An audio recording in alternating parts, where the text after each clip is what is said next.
ఆదిలాబాద్ జిల్లాలో ఏకధాటిగా కురుస్తున్న వర్షాలకు వాగులు వంకలు పొంగిపొర్లుతున్నాయి. శనివారం కురిసిన భారీ వర్షానికి జైనాథ్ మండలంలోని ఉమ్రి వాగు పొంగింది. వాగుపై కొత్త బ్రిడ్జి పనులు పూర్తి కాలేదు. దీంతో వాగు పాత వంతెనపై నుంచి పొర్లుతుంది.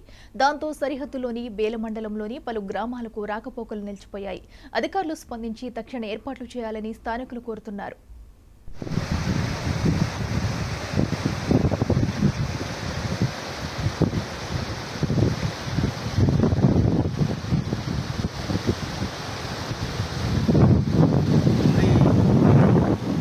బ్రిడ్జ్ ఏర్పడుతుంది. అది ఇంకా పూర్తిగాక దాని కింది భాగం నుంచి ప్రవాహం నడుస్తున్నది.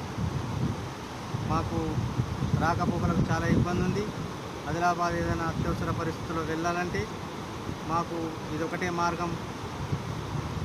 ఈ ఉమ్రి బ్రిడ్జ్ తప్పితే వేరే మార్గం లేదు. దాదాపు నిన్న రాత్రి కురుస్తున్న వర్షం కారణంగా ఒకేసారిగా ఈ ఉధృతి అనేది పెరగడం జరిగింది.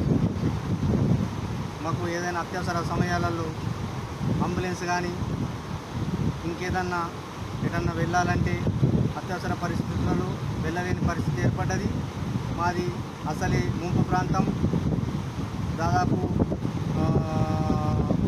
పెనుగంగా ప్రవాహంతో అక్కడ విలేజ్ కొంత భాగం ముంపు గురి కావడం జరుగుతుంది ప్రతి సంవత్సరం. దాదాపు అత్యవసర పరిస్థితుల్లో వెళ్ళాలంటే ఇప్పుడు చేయలేని పరిస్థితి ఏమీ లేదు. భద్రాద్రి కొత్తగూడెం జిల్లా భద్రాచలంలో గోదావరి నీటి మట్టం అంతకంతకు పెరుగుతుంది.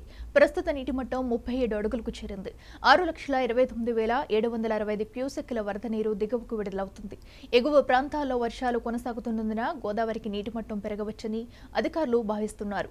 భద్రాచలం వద్ద గోదావరి నీటి మట్టం 43 అడుగులకు చేరినట్లయితే మొదటి ప్రమాద హెచ్చరిక జారీ చేస్తారు.